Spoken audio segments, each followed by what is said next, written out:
ఇవాళ కాంగ్రెస్ గవర్నమెంట్ అధికారంలోకి వచ్చి 2.5 సంవత్సరాలు కావస్తుంది. ఇప్పటి వరకు ఒక్క అధికారికంగా వాళ్ళు ఇచ్చిన నోటిఫికేషన్లు అంటూ ఏమీ లేవు. వాళ్ళు ఇచ్చిన నోటిఫికేషన్లో కూడా ఇప్పటి వరకు వాళ్ళు ఎలాంటి పత్రాలు కూడా ఇవ్వలేదు. ఇవాళ ఒక 4 రోజుల క్రితం పొల్యూషన్ కంట్రోల్ బోర్డులో అనలిస్ట్ గ్రేడ్ 2 ఉద్యోగాల నోటిఫికేషన్ వచ్చింది. ఆ నోటిఫికేషన్లో కూడా ఏజ్ అనేది కేవలం 34 సంవత్సరాలు మాత్రమే ఇచ్చారు. వాస్తవంగా తెలంగాణ రాష్ట్రం వచ్చినటువంటి అడపాదడప నోటిఫికేషన్లలో చాలా మంది ఇంకా నిరుద్యోగులుగానే మిగిలిపోయారు.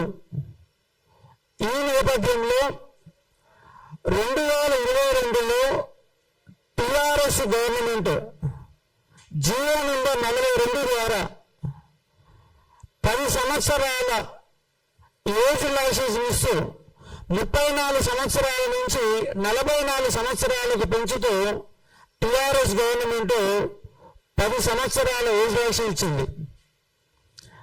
కాంగ్రెస్ పార్టీ అధికారంలోకి వచ్చినాక గొప్పలు చెప్పుకోవడం కోసం ఆ 10 సంవత్సరాల ఏజ్ లైసెన్స్ ని మరొక 2 సంవత్సరాలు పెంచి 12 ఏళ్లకు పెంచి 34 సంవత్సరాల నుంచి 46 సంవత్సరాలు పెంచింది.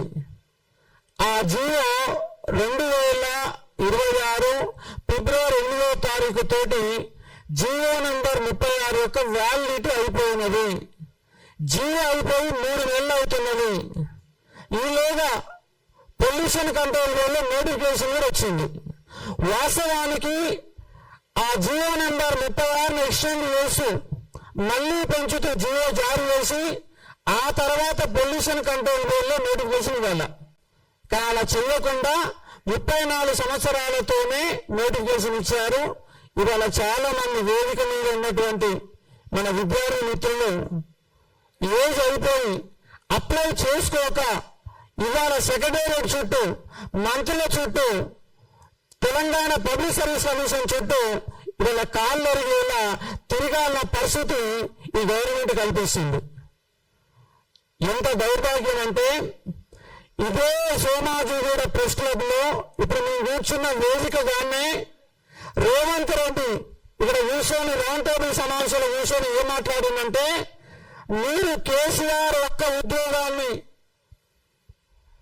కేసీఆర్ని ఉద్యోగాలు ఊడరికేస్తే మీకు 2 లక్షల ఉద్యోగాలు ఇస్తామని కరెక్ట్ ఇక్కడే చెప్పిండు. చెప్పి మాట మార్చారు. రాహుల్ గాంధీ గారు తీసుకొచ్చారు, ప్రియాంక గాంధీ తీసుకొచ్చారు. చివరికి అతిపెద్ద మేనిఫెస్టోని తయారు చేసి ఆ మేనిఫెస్టోలో 2 లక్షల ఉద్యోగాలు ఇస్తామని ఫేజ్ 1 అని, ఫేజ్ 2 అని, ఏప్రిల్లో మేలో ఫేజ్ 1 అని చెప్పేసి, ఆ తర్వాత నవంబర్ డిసెంబర్లో ఫేజ్ 2 అని చెప్పేసి, సెప్టెంబర్ 17లో ఉద్యోగాలు ఇస్తామని, జూన్ 2లోగా మొత్తం నియామక ప్రక్రియకు సంబంధించినటువంటి ఖాళీలను గుర్తిస్తామని ఎన్నో మాటలు అబద్ధాలు చెప్పారు. ఇవాళ అధికారంలోకి వచ్చినాక ఈ గవర్నమెంట్ దగులుబాజీ గవర్నమెంట్ గా మారిపోయినది. రేవంత్ రెడ్డి అనే వ్యక్తి తెలంగాణ రాష్ట్రానికి అరిష్టం పట్టినట్టుగా తయారైంది. అరిష్టం పట్టింది. రేవంత్ రెడ్డి వల్ల తెలంగాణ రాష్ట్రానికి అరిష్టం పట్టింది. ఎట్లా అరిష్టం పట్టిందంటే ఇవాళ అన్ని రకాల బిజినెస్ మొత్తం కొలాప్స్ అయిపోయినాయి.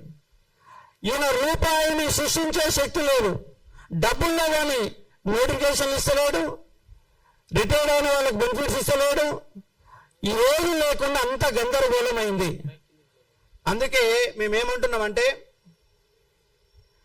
ఈ రేవంత్ రెడ్డి ఏజ్ పెంచి మేము ఇచ్చినటువంటి 2 లక్షల ఉద్యోగాల నియామకం కోసం రేవంత్ రెడ్డి ఇల్లుని 1,00,000 మందితో ముట్టడి చేయబోతున్నాం. 1,00,000 మందితో రేవంత్ రెడ్డి ఇల్లు ముట్టడి చేస్తాము. ఎందుకంటే ప్రభుత్వాన్ని మొత్తం ఆయన గుప్పెట్లో పెట్టుకున్నాడు. వాళ్ళ అధికారం మాటలు నడవట్లేవు, మంత్రుల మాటలు నడవట్లేవు. ఆయన మొత్తంగా సుల్తాన్గా మారిపోయి వ్యవస్థను మొత్తం భ్రష్టు పట్టించి తన కంట్రోల్లో పెట్టుకున్నాడు. విద్యాశాఖ ఆయనకన్నా పెట్టుకున్నాడు, దానికి సంబంధించి ఎలాంటి నిర్ణయాలు ఉండవు. హోంశాఖ ఆయన దగ్గర పెట్టుకున్నాడు, ఎలాంటి నిర్ణయాలు ఉండవు. ఇవాళ పోలీసు రిక్రూట్మెంట్ నోటిఫికేషన్ వచ్చి దాదాపుగా 4 ఏళ్ళు అవుతుంది. టిఆర్ఎస్ గవర్నమెంట్ ఏమో 2022లో నోటిఫికేషన్ ఇస్తే ఇవాళ 2026 వచ్చింది. ఆ గవర్నమెంట్ అయిపోయింది. వాళ్ళు ఇచ్చిన 15,400 ఉద్యోగాలకు సంబంధించి పత్రాలు మాత్రం ఇచ్చారు. గురుకులాలకి 9,000 ఉద్యోగాలు గత గవర్నమెంటే నోటిఫికేషన్ ఇచ్చి ఎగ్జామ్ పెట్టి అన్ని రకాల ప్రక్రియ పూర్తి చేసిన తర్వాత పత్రాలు మాత్రం ఇచ్చాడు. గ్రూప్ 4లో పత్రాలు మాత్రం ఇచ్చాడు. ఈయన కేవలం పత్రాల సీఎం మాత్రమే అయ్యిండు.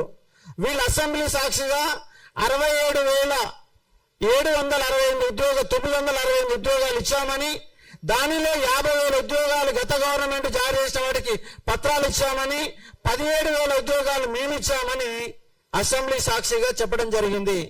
కానీ మీటింగుల్లో మేము 50,000 ఇచ్చినాం, 60,000 ఇచ్చినాం, 70,000 ఇచ్చినాం, 1,00,000 ఉద్యోగాలు ఇచ్చామని చెప్పేసి అరాజు పాట పాడారు. తీరా చూస్తే 2.5 సంవత్సరాలు అయింది. ఒక్క నోటిఫికేషన్ కూడా ఇంతవరకు జారీ చేయలేదు. ఇచ్చిన నోటిఫికేషన్ కనీసం ఏజ్ కూడా పెంచలేదు. అంటే ఫస్ట్ నిరుద్యోగులు అనే వాళ్ళు ఉద్యోగాల గురించి అడుగుతున్నారు. ఉద్యోగాలు కాదు, ఫస్ట్ నోటిఫికేషన్ ఏజ్ పెంచాలన్నటువంటి ఉద్యమాలు చేయాలన్నట్టుగా ఇవాళ రేవంత్ రెడ్డి సర్కారు యొక్క ప్రభుత్వం యొక్క విధానం అనేది కొనసాగుతుంది. ఇక్కడ తక్షణమే మాకు ఏజ్ రిలాక్సేషన్ 34 ఏళ్ల నుంచి 46 సంవత్సరాలకు పెంచకపోతే రేవంత్ రెడ్డి ఇల్లుని 1,00,000 మందితో ముట్టడి చేస్తాం. నువ్వు ఎక్కడ పారిపోయి దాక్కుంటావో చూస్తాం. ఆల్రెడీ నీ పని అయిపోయింది. 2.5 సంవత్సరాలలో అన్ని రంగాలలో వ్యవస్థ భ్రష్టు పట్టిపోయి రాష్ట్రంలో ప్రతి ఒక్కరు కూడా ఈ దరిద్రుడు ఎందుకు ముఖ్యమంత్రి అయ్యాడు, ఈ దౌర్భాగ్యం ఎందుకు ముఖ్యమంత్రి అయ్యాడు, ఈ రియల్ ఎస్టేట్ బ్రోకర్ ఎందుకు ముఖ్యమంత్రి అయ్యాడు అని తిరుగుతున్న ఒక సందర్భం ఉంది. ముఖ్యంగా నిరుద్యోగులు ఇవాళ 14 మంది పైగా ఆత్మబలిదానం చేసుకున్నారు. కానీ ఏ మంత్రి కానీ ఏ ఎమ్మెల్యే కానీ పోయి వాళ్ళు పరామర్శించిన వాళ్ళు లేరు, వాళ్ళు పట్టించుకునే వాళ్ళు లేరు, నోటిఫికేషన్ నుంచి మాట్లాడే వాళ్ళు లేరు. వాళ్ళ ప్రతిపక్షం అట్లే తయారైంది, అధికార పక్షం అట్లే తయారైంది. కాబట్టి నిరుద్యోగులమంతా ఐక్యమై 1,00,000 మందితో రేవంత్ రెడ్డి ఇల్లుని ముట్టడి చేసి మా ఉద్యోగాలను ఖచ్చితంగా సాధించుకుంటాం. ఇక్కడ ఖచ్చితంగా ఏజ్ పెంచాల్సిన డిమాండ్ తోని ఇవాళ ఈ సోమాజి కూడా వేదికగా అయాల పీసీ అధ్యక్షుడిగా ఉండి హామీలు ఇచ్చినట్టు ముఖ్యమంత్రిని నిలదీయడం కోసం ఇక్కడ మేము ప్రెస్ మీట్ పెట్టి ఇక్కడ మేము మా యొక్క ప్రభుత్వానికి విజ్ఞప్తి చేస్తా ఉన్నాం.